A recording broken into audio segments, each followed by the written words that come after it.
New faces in new places, guys. Wide receivers, part 1 today. We're going to get into 7 new receivers on new teams, and we're going to let you know exactly what we think you should do with these guys. Guys, don't forget to like, share, subscribe across all social media platforms. It is going bonkers. We love you all. Give us some comments. Talk a little bit of shit. We'll see you on the other side.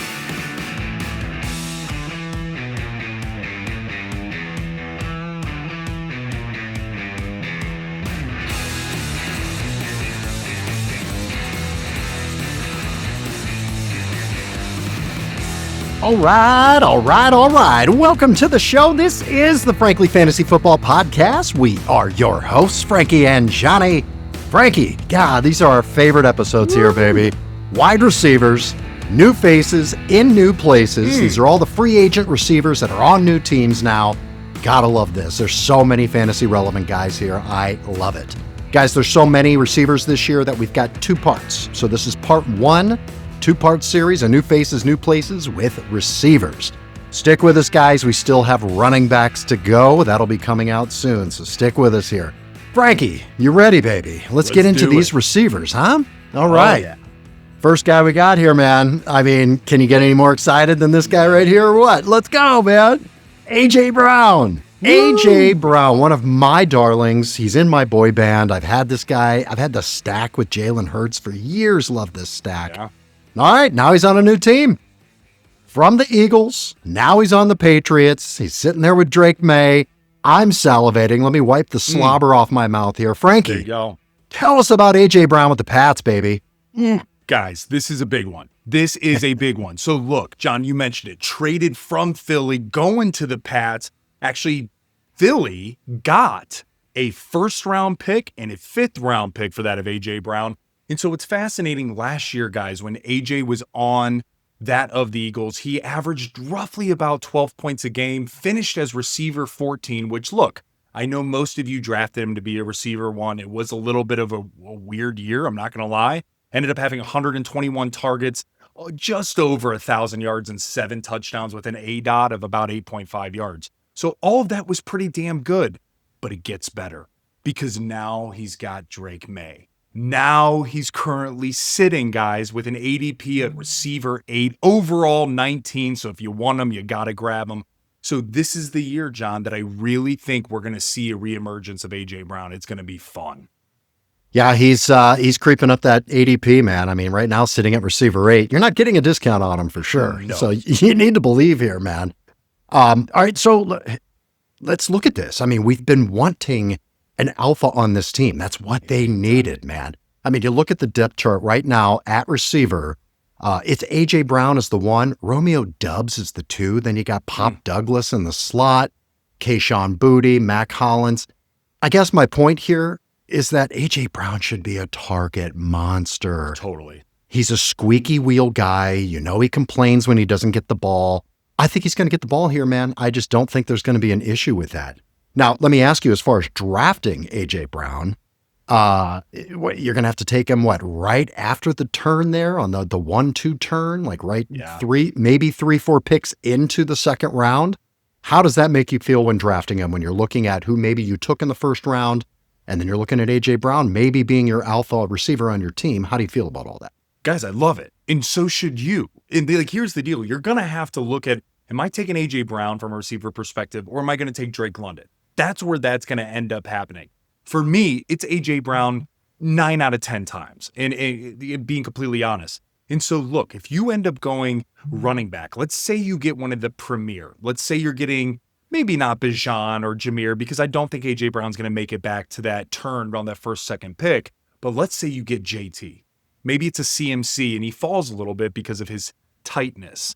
So for me, man, if that ends up happening, you should be gobbling up A.J. Brown immediately, knowing that you can get a running back in round 4 or round 5, and you could actually go receiver, then back to running back. So absolutely, man. And by the way, call out, even if you don't go running back first round, let's say you don't have that ability, maybe you're sitting at pick 10 out of 12 or pick 10 out of 14, and you go CeeDee Lamb or Justin Jefferson, guys, please don't feel like you can't go A.J. Brown as your running or receiver 2, knowing that there's a plethora of running backs that are in a stable waiting for you to take them in those deeper rounds. So get that big time player that's going to really encapsulate everything that you're looking for in a receiver 1. And holy shit, he could be your receiver 2. I target A.J. Brown everywhere. If I'm in that back half of the draft order, I target him everywhere. And my main goals is to try to grab exactly what you said, a JT or a James Cook, and pair him up with A.J. Brown. That's my ideal start to every draft. It really, really is. If I'm in that range, that's what I want to do. Just taking a look at schedule real quick here, Frank, with A.J. Brown. They're going to have a tougher schedule this year. I mean, they are. That'd be big time. That's what happens when you win a lot of games, guys. That's just how go to the Super Bowl. It's just how it works, okay? Yeah. So starting off at Seattle, not ideal. At home against Pittsburgh, at Jacksonville, at Buffalo, at Vegas, at the Jets. Then you got Chicago, Miami. Yeah, you get rid of the first 2 games here. Let's let the dust settle a little bit, get used to the teams. Once they get through Seattle and Pittsburgh, that next stretch of like 5-6 games, I love it. I absolutely love it. Buffalo, you could look at a shootout between two new alphas, DJ Moore and A.J. Brown. That's going to be super exciting, man. Yeah. Now, I'm totally digging it. I'm all over A.J. Brown. Nothing to think about too deeply here, guys. He's going to go early in the second round. Target him, grab him. Let me ask you this. A.J. Brown, you're looking in that same range. You said you like A.J. Brown over Drake London, who's going one spot ahead. Yep. Do you like A.J. Brown over Justin Jefferson? No. For me personally, no, that's the line for me. It's the CeeDee Lamb, then Justin Jefferson line, and then it would be A.J. Brown, Drake London, etc. I do agree with that. I'm warming up more and more to JJ every time we talk about him here. And then I assume you like A.J. Brown over Nico Collins, George Pickens, Chris Olave? Yes, definitely. Okay. But here's one, John, that we actually got a question. I'm glad to shout it out. It was actually on YouTube short. So guys, please keep the questions coming. Please keep the content, get the shit talking happening. We're here for it. The question was A.J. Brown or Malik Nabers. Knowing what Nabers is doing from more of a possession perspective, knowing that he's coming around, all of that good stuff. John, I'll make it super easy. It's A.J. Brown for me. I just think that the floor is much higher. Maybe the ceiling isn't. That could be certainly debatable. I would say that the ceiling's probably similar. But for me, I like A.J. Brown's floor with that of Drake May, who was the second runner-up to MVP, Offensive Player of the Year last year, next to that of Stafford, etc. So, man, I'm telling you, I would go A.J. Brown. I'm curious what you would think. Yeah, there's still more time. I need more time to think about that one. I mean, there's a couple of scenarios. Nabers is your guy, too. Nabers is my guy, and I like Malik Nabers where he is right now. Totally. I don't want him creeping up. Right. He creeps up anymore in this ADP because now he's at 12. I like him. I like Malik Nabers over George Pickens, over Rashee Rice, T. Higgins, Zay Flowers. I like him over Nico Collins. And that Drake London, Malik Nabers is where I start to think about. Yep. A.J. Brown, I'm all over A.J. Brown. I'm sorry, the offense is exponentially better. Definitely. You're talking about a 3,000-yard passer versus a 4,500-yard passer. Right. And he's coming in to get the lion's share of that load. So, and you look at the defense has improved with New York. If that defense sucks and Malik Nabers is healthy, that's where it gets closer to me because they're going to have to throw a lot more. So they've invested a ton in their running game as well, and it's a Harbaugh offense. I see them just that ground and pound, old school. Yeah, exactly. So that makes me more nervous. Drake May's not a runner. He's going to throw 4,500 yards, Yep. So I want the guy on the other end of that at the moment. Agreed. Yep.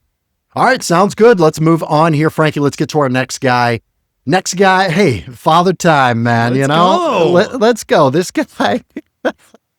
All right, we got Mike Evans leaving San Francisco. Oh, I'm sorry. No. Leaving Tampa Bay. Coming to San Francisco. Is he having a little, is this going to affect, the electric, the sub, what do you call it? Oh, it's affecting it. The substation. Yeah. There's electromagnetic shit substation all over this field. Yeah. Oh, I mean, let's talk. John. Yeah, absolutely. Did Mike Evans have to be like, oh man, really? Here we go. I'm not going to play the whole season. Shit. More soft tissue issues.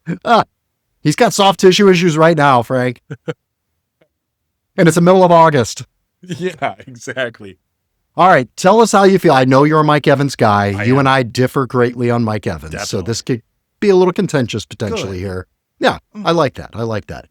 Talk to us about Mike Evans now with the San Francisco 49ers. Guys, they didn't sign him to a 1-year deal. They didn't sign him to a 2-year deal.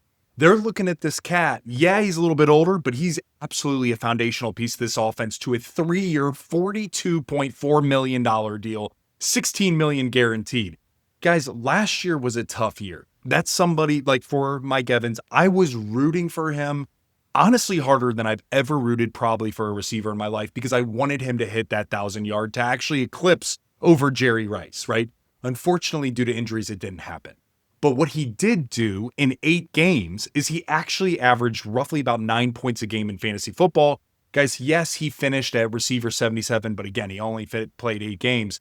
So what did that really come to be? It was 61 targets, 30 receptions, 368 yards receiving, and 3 touchdowns. His ADOT was 6 yards, average depth of target. But now when we look at what does his situation look like now? Well, guys, from fantasy football perspective, he's sitting at receiver 26. 57 overall, which means you're looking at him in round 5-ish for certainly 10 man, but even for 12, you're like, ooh, you telling me I could get this guy maybe 5, maybe back of 4. So for me, very interesting, John. I'm very interested. Yeah, it is tough, man, because last year you look at his stats year over year. And yeah, you kind of have to throw it away. I was assuming, like, it just felt to me like Mike Evans never plays 15, 16, 17 games. That's not the case. Right. Last year was a terrible year. He played 8 games, but before that, 14 games, 17, 15, 16, 16. Guy's been there. He's been around. I know he does get a lot of soft tissue issues and things like that, but the guy still plays the games. Missing 1,000 yards last year. I mean, typically his stats, 120, 115 targets, 75 to 80 catches, almost consistently. I mean, every single year. So what are you going to look, but you're also looking at 11, 13 touchdowns the past 2 years. Last year was only 3, you know, so the touchdowns are the big thing. 1,000 yards, 5 touchdowns doesn't get you super excited about a receiver. 1,000 yards, 10 touchdowns. Now you're talking, now we're talking. What are you thinking this year? I mean, we're talking about a brand new team. We've got a lot of injuries. Ricky Pearsall's gone for the season now. So it's Mike Evans. It's Dazon Stribling. And Debo. And Debo Samuel now. Yeah, exactly. Who also isn't the pillar of health himself always. True. So, like, you're excited about Mike Evans. I mean, you want him as your flex? Is he just the guy that you're like, yes? Or are you like, this is receiver 2, set it and forget it? Guys, I want him as my flex, and I want to be crystal clear. That's why I'm excited. Where his ADP is today, think about it. If he's in round 5 right now, you could go running back, you could go running back, and then just hammer receivers. You could go receiver and then get your anchor receiver and then go running back, receiver at Mike Evans at 3. So for me, guys, or if he is your receiver 2, that means you went tight end or QB. So either way I'm looking at this, I actually like it, man. Now, yes, he has some quad tightness. Yes, there is legitimacy to some degree behind this substation. I think it's absolutely crazy, but it's real. It's totally real. And with the environment around him, John, I just feel like he's there. Like it's going to be successful. And I don't know how else to describe it. Like Ricky Pearsall is gone. Juwan Jennings is gone. George Kittle's working his way back, and we know that he really can't play or hasn't been able to play a full season in quite a while. So for me, man, knowing that, yep, he's the surefire number 1 behind CMC, and then you have Dazon Stribling, and then you have that of Debo. Like, look, man, the best thing I can say is look at the difference in the pay. They paid Mike Evans 3-year, $42 million. They paid Debo on a 1-year deal. You get your rookie that you're looking for. He can learn behind that of Mike Evans. And I actually think Stribling is, by the way, a guy you guys should be picking up with one of your last picks. I want to be crystal clear, pick his ass up. With that being said, Mike Evans is going to be the receiver 1. So for me, it really comes down to roster construction on how you are actually going through your draft. And then on top of it, do you need a high ceiling guy like a Jameson Williams? Because then that's not your Mike Evans. Or do you want a high floor guy then to really aid with some of those high flying, maybe you got a CMC, maybe you got some of these other guys that can take the roof off, then Mike Evans makes a lot of sense. So for me, man, I'm on the Mike Evans train, and I promise you I will get him in one league. I'm not on the Mike Evans train. I mean, this is where we differ. However, just because I don't get excited about it. Mike Evans is not going to win me my fantasy league, so therefore I just kind of stay away from those guys, you know? But where I would draft Mike Evans is if he is my flex. Now, looking at the schedule, there's ups and downs. I don't want to start Mike Evans every single week here. You're starting off at the Rams.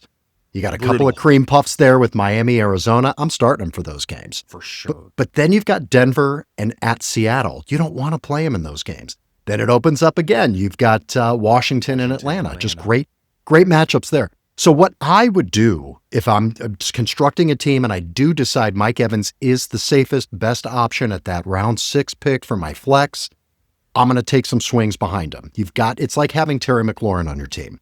He's not going to blow your team up. He's not going to hurt you, but he's not really going to help you out. He's just going to give you a nice, consistent, steady flow. Then take some swings. Find some guys specifically for those weeks that you know that Mike Evans is going to struggle against Denver and Seattle, maybe even week 1, and take a swing for somebody who's got better matchups. So that's why you want depth. You have some options at your flex piece because you don't want to just have Mike Evans and say set it and forget it, because I think that's the wrong move. Yeah, I agree. John, I completely agree. And here's another thing too. When you guys look at the ADP list, like there's certain times where you throw it up. Like if you're on either end of the spectrum, throw it up. But if you're middle, like floating around that range, and you have an opportunity between Mike Evans and DJ Moore, guys, it's DJ Moore. Don't overthink it. Like if you're having like where I start to struggle a little bit, John, if I'm being honest with you, and this is really good for our listeners and viewers, and I need your opinion, what would you do if you're looking at Mike Evans and Devontae Adams? And what would you do if you're looking at Mike Evans and Luther Burden? They're both two completely different scenarios. You have Devontae Adams to where you know he's a surefire number 2 because Puka's completely the number 1. But then you also have Luther Burden, who, right, there's no more DJ Moore. And yeah, he's a little bit banged up, but he's trending towards week 1, week 2 here. Let's assume he's healthy. Like, then that's a pure ceiling play. So my point is, like, what would you do in that scenario, man? I mean, these are questions that I'm getting on the social media, and I'm just curious your thought. Yeah, let's assume everybody's healthy because some of those guys aren't right now. Luther Burden's a little banged up. But same with Mike Evans, a little bit banged up. I mean, assuming everybody's healthy, I mean, Luther Burden is that other pick of that's the ceiling play. That's the ceiling play. That's the ceiling play. There's super hype on this guy. The experts and analysts love Luther Burden. We saw flashes, but haven't fully seen it. You're also committing to an idea of what the Chicago offense should be. Yeah. Not that what it is. We need to see it still. We know who Mike Evans is. We know what role he's going to fill in the San Francisco offense. Good offense. I trust Shanahan completely. So I don't have issues with that. It's just depending on your risk. How risk averse are you? If you're not very risk averse, Mike Evans is your guy. Totally your guy. Go take a swing in round 7, round 8 and back it up. I personally am going to take Luther Burden. I take shots. I take swings. I want the guys who could help me win my league potentially. Who was the other guy you mentioned? Devontae Adams. Devontae Adams. That's also what you're going to be looking at. I think they're very similar guys, Mike Evans and Devontae Adams. They're going to be touchdown dependent guys. Definitely. And you just got to hope, which is, by the way, the least of the stickiest stats you can possibly get is predicting touchdowns. I tend to try to stay away from receivers that are touchdown dependent. Because again, he has 1,000 yards and 3 touchdowns, changes everything for you than if he's 1,000 yards and 10 touchdowns, and you just really can't predict that. I do like Devontae Adams more. The offense is better established. He's got his role even as the number 2. It's a 1A, 1B type situation. And you've got Matthew Stafford and Sean McVay. I mean, I'm sorry. Yeah. If you're trying to break a tie, that breaks the tie for me. Although I love Shanahan and Brock Purdy, serviceable as hell. He can get Mike Evans to where he needs to be. Wow, that's like the most positive you've ever been about Brock. Look at you coming around.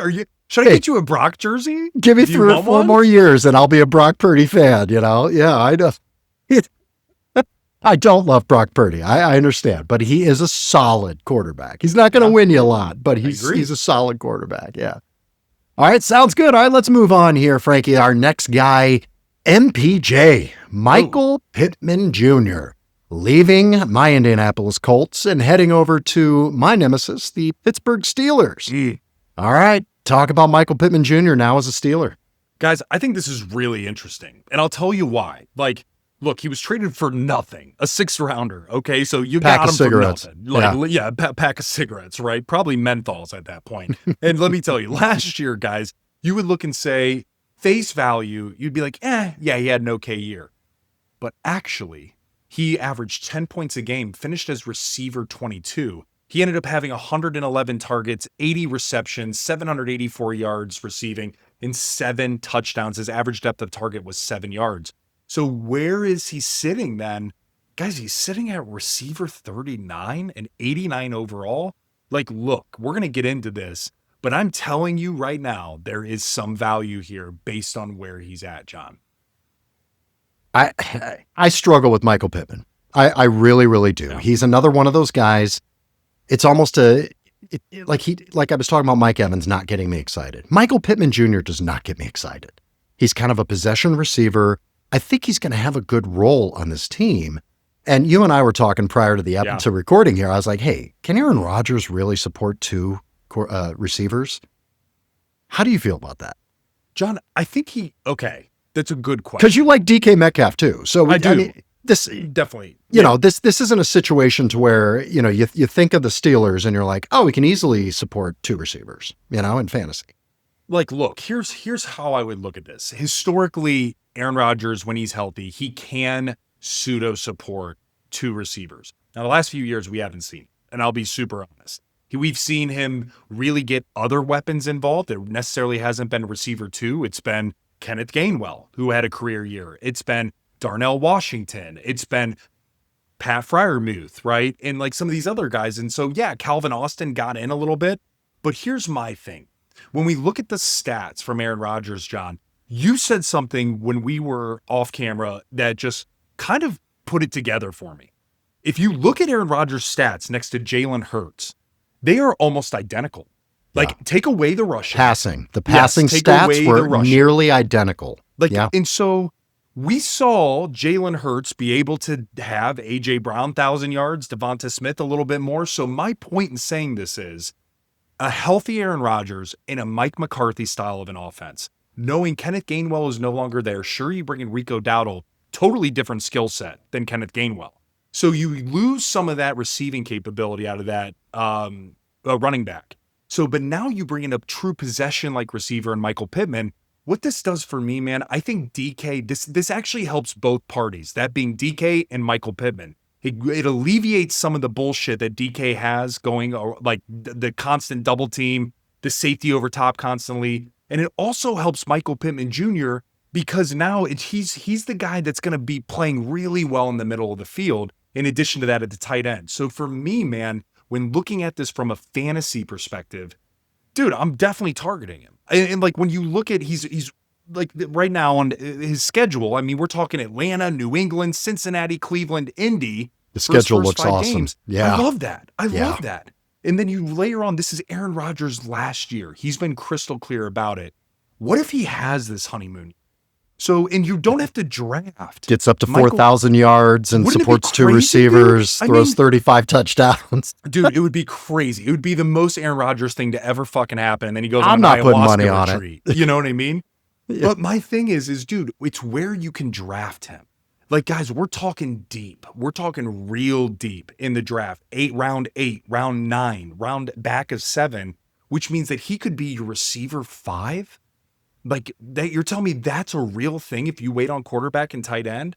So for me, or receiver 4, for me, if you can get him in that range, love it. Now, if he is your starting flex, I hate it. So I want to be crystal clear on why I like Michael Pittman Jr. versus, I'm drafting to start him. Absolutely not. I would look at Michael Pittman Jr. Again, I said, this guy doesn't get me super excited because he's going to be a kind of a possession receiver. I don't think he's going to win you weeks at all, but I think he can give you a nice floor.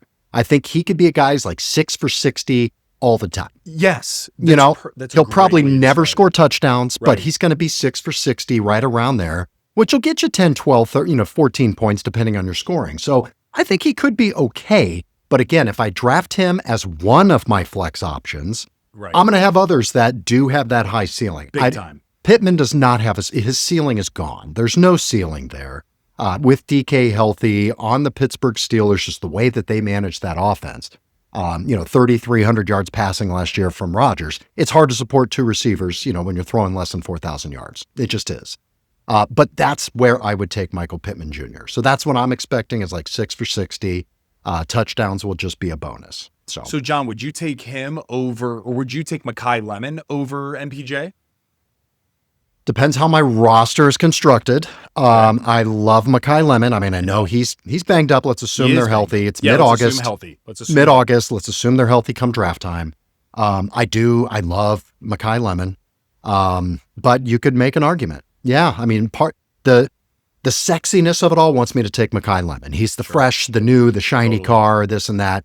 But he's going right back to an offense that struggled passing. We just talked about Jalen Hurts. Jalen Hurts had the exact same stats as Aaron Rodgers threw for last year. So you would have to think that a veteran like Aaron Rodgers can connect with a veteran, good, savvy, great route running receiver and be better than Mekhi Lemon. So you could make the arguments either way. I think Mekhi Lemon has the ceiling, though. I think he's got the juice, the speed, the big playability that I'm not sure Michael Pittman has any longer. One more for you. What about Jaden Reed?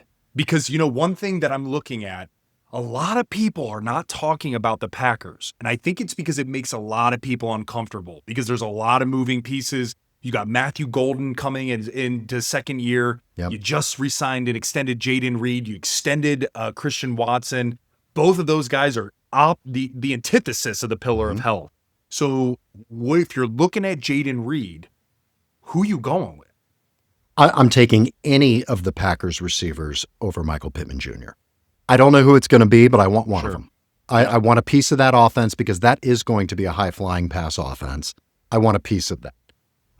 Michael Pittman Jr., if I would take him if the rest of my receiving core was sketch, was iffy. Sure. Maybe they're coming in with a soft tissue issue. Maybe I took a big swing on a guy that, like a Malik Nabers. Yeah. And could totally fall on his face early in the season. Malik Nabers, Garrett Wilson, and you know what I mean? Emeka Egbuka, who's banged up. Okay. Right. So that's where I go, hang on, man. I need to make sure I've got somebody fucking playing, okay, with a decent schedule. That's where I get Michael Pittman Jr. Otherwise, I'm taking those Green Bay receivers every time. Yeah, love it. All right, Frank, moving on here. Here we have a guy. All right, if you've got early drafts in August, you're very lucky because I just don't think the ADP is going to be able to catch up to this guy where he needs to be going, where he is now, where he needs to be going. Stefon Diggs. We've got a Stefon Diggs sighting. He did sign. Now he's with the Washington Commanders with Jaden Daniels. Okay. Talk to us a bit about Stefon. Woo, boy. Signed a 1-year, $12 million deal going to the Manders here. Guys, let's look at what he did last year with the Patriots. He averaged 10 points a game, and he finished as receiver 18.5 PPR. I just want to sit and marinate with that for a second. No. Finished receiver 18. Yeah. Okay? He had 102 targets, 85 receptions, over 1,000 yards, and 4 touchdowns. His average depth of target was sickening ridiculous in a good way. It was roughly 10 yards, his average depth of target. Guys, here's why John was telling you, you're so lucky if you're having a draft early in August. Typically, it's not that way, but it is for this reason. He's sitting at receiver 50 and overall 127. Holy shit. Guys, you need to be targeting Stefon Diggs at every opportunity you get, probably 2 to 3 rounds earlier, just to make sure you get him. John, am I crazy?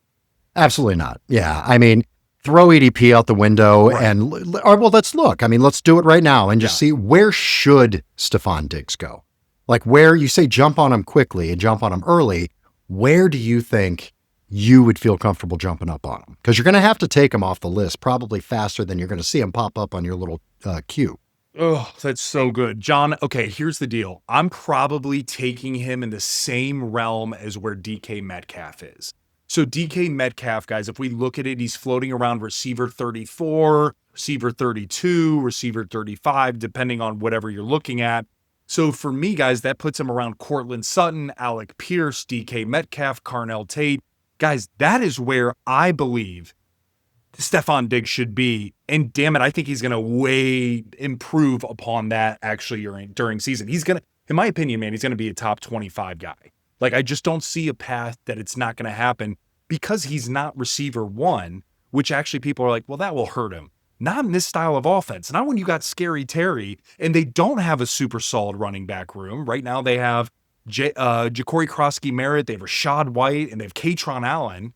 Yeah. John, I mean, Rashad White's banged up. I mean, right now it's Ja'Cory Krosky-Merritt. And so for me, man, when looking at this, guys, it is absolutely Stefon Diggs may truly, like when you look at all the receiver twos across the NFL, the first one that comes to mind is Devontae Adams. That's who comes to my mind as the premier receiver two.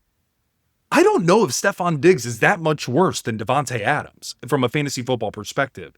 So for me, guys, looking at this, I really, really love his ADP. You need to target him. You need to draft him. He's got to be on your team, especially if you went heavy running back. And now you're looking at some of those guys that we mentioned earlier, like maybe you did draft a Mike Evans. Maybe you did draft some of the lower or the higher floor, lower ceiling guys. Stefon Diggs is going to be able to give you those pops on a week-to-week basis. Yeah, he was down in touchdowns this past year, but my God, he's still over 1,000 yards and over 70 plus receptions. What was it? It ended up being 85 receptions. Guys, target Stefon Diggs. All right, so let's look at that. You said right around the DK Metcalf range. So in that area, you're looking at, I mean, you got Brian Thomas Jr. and Parker Washington, the two Jacksonville receivers. Yep. You taking Stefon Diggs over both of those guys? Definitely. Yeah. Definitely. DK Metcalf, you said, what about Alec Pierce with the Colts? Yes. Yeah. Because of the guy we're going to talk about here in just a minute. So, John, when we're looking at the schedule, like, I mean, Stefon Diggs, week one here, we got Jacksonville, at Philly, which, again, that's not super great. Let me be honest. But then you got Dallas, then you got Seattle, not great. But then you got Indy, you got the Giants, you got San Francisco, and then bye. So, look, the reality is, man, it's not a cake puff schedule. Like, as I'm looking at this, I'm kind of smiling. I'm like, oh, shit. But what this does tell me is, they're going to have to throw the ball in order to stay in these games. So for me, even though, yes, it's not a good schedule, like the opportunity is there. And so for me, I got to take it. All right. All right, let's go on to our next guy here. We've got Juwan Jennings. All right. He's getting away from that electric substation and going to Minnesota instead. All right. So Juwan Jennings leaving San Francisco, signing now with the Vikings. Oh, okay. Really interesting. Going in there with JJ. It's a little crowded in that receiver room, Frank. Yeah. Talk to us a little bit about Juwan Jennings with the Vikings. This is an interesting signing. This is totally a backfill from Naylor, which we'll talk about here in a second. But look, he signed a 1-year, $8 million deal. But what's fascinating to me is Juwan Jennings was sneaky decent last year. Mm-hmm. He averaged about 10 points a game in half PPR, finished as receiver 30. He actually had 90 targets, 55 receptions, 643 yards, and 9 touchdowns. Ended up having an ADOT of 7 yards. And look, guys, he's sitting at receiver 63, overall 163. What does that mean? That means literally in some leagues he may not be drafted. Yeah. Like, let's call it what it is. So he's sitting here. Now, John, you mentioned it.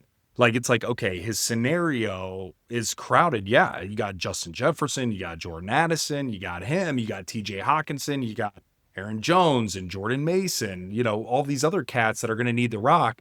So for me, man, like, he's a guy that I'm probably not drafting. I'll be super honest with you, but he's a guy that I'm always going to keep an eye on because he's the guy that maybe there's going to be a nice little hit on that waiver wire and you're going to need to add some money to there, whether it's a bye week, whether there's an injury, or sometimes we just see a quarterback have synergy with a guy and you're like, what the hell is going on?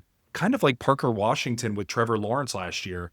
I don't think it's going to be like that with Kyler. I think they're going to force feed JJ, and Addison is just really good. But man, this is a guy that I'll keep a little note next to and just kind of watch how things transpire. Agreed. Not somebody I'm putting on my team, but it's somebody I'm watching because you're right. If there is some pass volume on that Minnesota team, man. I don't know that there is, and I'm not expecting there's going to be a lot of pass volume, but if there is, he could be valuable. Yeah, Addison goes down, he could be really interesting. JJ goes down, he could be very interesting. So, Yeah, love it, man. All right, so nice little transition here to our next guy, which is the position that Juwan Jennings is filling, actually. Jalen Naylor, now leaving the Vikings, going to the Raiders. Yeah. All right, so we still don't know if it's going to be Fernando or if it's going to be Kirk Cousins, right? Jalen Naylor coming over with the Raiders. We haven't really talked about any receivers over there because there really aren't that many. You got Trey Tucker. You got Jalen Naylor. That's pretty much it, right? Right. I mean, talk to us about it, man. Maybe Jack Beck, maybe Dante Thornton. So, guys, here's what's going on. You don't sign Jalen Naylor, if you're the Raiders, to a 3-year, $35 million deal, $23 million guaranteed, if you are not planning on starting his ass. Okay, so let's be very honest and crystal clear with ourselves. Last year, really, you don't even look at last year's stats. He averaged about 5 points a game in half PPR, finished as receiver 60, 444 yards receiving, 4 touchdowns. Very similar type of, I guess, game log to that of like a Darnell Mooney, if those are looking for kind of a comp kind of thing. But here's the deal, man. He's sitting at receiver 69, overall 180, same difference as Juwan Jennings. You're not paying anything for him. Absolutely take a flyer on one receiver in the end of your draft on the Raiders, whether it's Naylor, whether it's Trey Tucker, or whether it's Jack Beck, if that's your guy. I'm going to be targeting Trey Tucker or Jalen Naylor for my last pick or second to last pick, whatever that looks like, because one of those cats, somebody has to catch the ball. We just don't know how this offense is going to look. If it's Fernando, it's going to be quite different than Kirk. Like, it just is, because Fernando's a little bit more athletic. He has a little bit stronger of an arm. He's a little bit more accurate. Like, Kirk is just the vet. Like, right, he can slow things down a bit more. So it will change the offensive scheme quite a bit. So what I'm saying is, John, there's not a lot here for the Raiders, but they got to find something to cling to. So for me, guys, one of these guys are going to pop. Maybe you can use him and package him up as soon as he pops in a trade to somebody who maybe has injuries. So think about it from that perspective. How can I package one of these guys if they start to pop off in a trade package, knowing that injuries are going to occur? I'm totally great with taking him as a flyer because you're right. Somebody besides Brock Bowers has to catch balls and touchdowns. Somebody has to.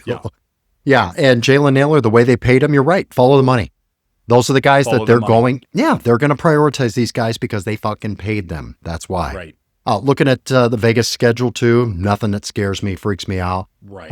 Opening schedule, Miami, Chargers, New Orleans, Kansas City, New England, Buffalo, Rams, Jets. Nothing freaks me out, so this isn't an area where you're like, oh, I'd never start a Raider here. You're going to be fine there. So, yeah, I don't mind that at all. Grabbing him at the end of the draft and seeing what happens. The other thing is, they're probably going to be playing from behind. Like, if I'm being honest, like if we're all super honest with ourselves, very likely they're going to be playing from behind, they're going to have to throw in the AFC West. You know what I mean? Yep. So yeah, to your point, they're going to have to throw the football, get you a little piece and see how it works out. Just a little piece. Just not a big piece. Just get you a crumb. Nobody wants a big piece of Naylor, okay? Crumb. Yeah, a little crumb.